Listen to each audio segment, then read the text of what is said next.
నమస్కారం అండి. నేను మీ ముచ్చిక రంజిత్ కుమార్ ద్వారా ప్రస్తుతం ఇప్పుడు మా ఇరాన్ మీద అమెరికా, ఇజ్రాయెల్ యుద్ధం జరుగుతుందండి. దాడి చేస్తున్నారు. అంటే అది అంటే నేను ముందుగా ఈ వీడియో ద్వారా అందరికి చెప్పేది ఏంటంటే, ప్రతి ఒక్కళ్ళు ఎవరు ఏ పని చేసినా, ఎదుటివాడికి సాయం చేసినా, ఇంకోటి చేసినా, ఏ పని చేసినా కానీ స్వార్థం ఉంటుందండి. అది నేను చేసిన ఆ పని వెనకాల ఒక స్వార్థం ఉంటుందండి. స్వార్థంతో చేస్తారు, స్వార్థం లేకుండా చేయరండి. అలాగే అమెరికా, ఈ ఇజ్రాయెల్ కలిసి తన ఆధిపత్యం కొరకు, లేకపోతే అది ఇరాన్ దేశంలో ఉన్న ముడిచరుకు కోసము యుద్ధం చేస్తున్నాయి. అలాగే ఇరాన్ మరి ప్రతిదాడి చేయాలి కదండి. అంటే తన ఆత్మరక్షణ కోసం, తన కాపాడుకోవడానికి చేస్తుందండి. అలాగే గతంలో రష్యా, ఉక్రెయిన్ మధ్య కూడా యుద్ధం జరిగింది. అంటే నేను చెప్పేది ఏంటంటే, మన భారతదేశంలో కూడా యుద్ధం జరుగుతుందండి. ఇప్పుడు కాదండి. ఆ యుద్ధాలంటే ఎప్పటికైనా ఆగిపోవచ్చండి. కానీ మన భారతదేశంలో జరిగే యుద్ధం నిత్యం జరుగుతుందండి. మనకు స్వాతంత్రం వచ్చిన దగ్గర నుంచి కూడా జరుగుతూనే ఉందండి. ఆ యుద్ధం పేరే స్వార్థం అండి. స్వార్థం భారతదేశంలో నిజంగా ఎంత వే వేళ్ళు బాగా అట్టడుగు స్థాయికి వెళ్ళిపోయిందంటే, అసలు ప్రతి ఒక్కరిని నేను చెప్పనండి, ఎక్కువ మొత్తంలో స్వార్థం అనేది పేరుకుపోయిందండి. నేనేమంటానంటే నిస్వార్థంగా ఉండాలని నేను కోరుకుంటే నేను ప్రతి వీడియోలో అదే చెప్తానండి. కానీ ప్రతి మనిషికి స్వార్థం ఉండాలండి. తన ఇల్లు, పిల్లలు, కుటుంబం వరకు అయితే పర్లేదండి.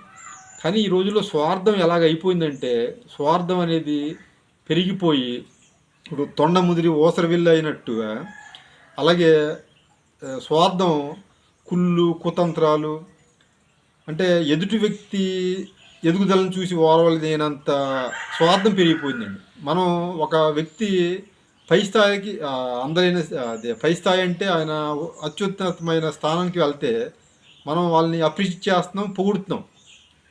కానీ అది ఎంతవరకు అండి మన మనసులోంచి రావట్లే. అతను ముందే మనం ఇచ్చేస్తాం, వెనకాల మాత్రం మనం తీసే గోతులు మనం తీస్తూనే ఉన్నాం. ఇది ఎప్పుడైతే ఈ స్వార్థం అనేది అంతమవుద్దో మన యుద్ధం ఆగిపోద్దండి. మన భారతదేశంలో యుద్ధం ఇప్పుడు జరుగుతూనే ఉంది.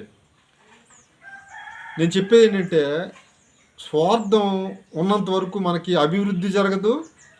మనం ఏదో అనుకుంటాం, స్వార్థంగా ఉంటే మనం ఇంకా ఎదుగుదల అవ్వచ్చు, అవతల వ్యక్తిని ఇంకా ఇప్పుడు మనం ఎదగాలనుకోవడం తప్పు కాదు. కానీ మనం ఎదిగే క్రమంలో అవతల వ్యక్తిని మనం అడ్డదారుల్లో వెళ్ళిపోయి అతన్ని ఇంకా తొక్కేయడం. ఇప్పుడు పరీక్షలు జరుగుతున్నాయి, పరీక్షల్లో మనం పోటీ పడి రాసి పాస్ అయితే పర్లేదండి. కానీ ఆయన ఫెయిల్ అవ్వాలి అని చెప్పి ఆయన అదే రాసిన జవాబు పత్రాన్ని తీసేసి, లేకపోతే అడ్డదారులు వెళ్ళిపోయి మనం కొనుక్కొని, అది డబ్బులు ఇచ్చి కొనుక్కొని మనం స్టేట్ ర్యాంక్ తెచ్చుకోవడం అది కరెక్ట్ కాదని నేను అంటున్నానండి. మీరు వెళ్ళండి, ఇప్పుడు అవతలోళ్ళు ఎదుగుతున్నారంటే మీరు ఎదగండి. కానీ అవతలోళ్ళని అడ్డదారుల్లో దెబ్బతీసి మీరు ఎదగడం అనుకోవడం తప్పు. ఈ వీడియో ద్వారా నేను సూటిగా అదే చెప్తున్నానండి. మనకి స్వార్థం అనేది ఉండాలి, కానీ అది ఎంతవరకు అండి? నేను చెప్పాను కదా, మన ఇల్లు, కుటుంబం, పిల్లలకు అంతవరకే. కానీ ఇది అడ్డదారులు వెళ్ళిపోయి మనం ఇంకా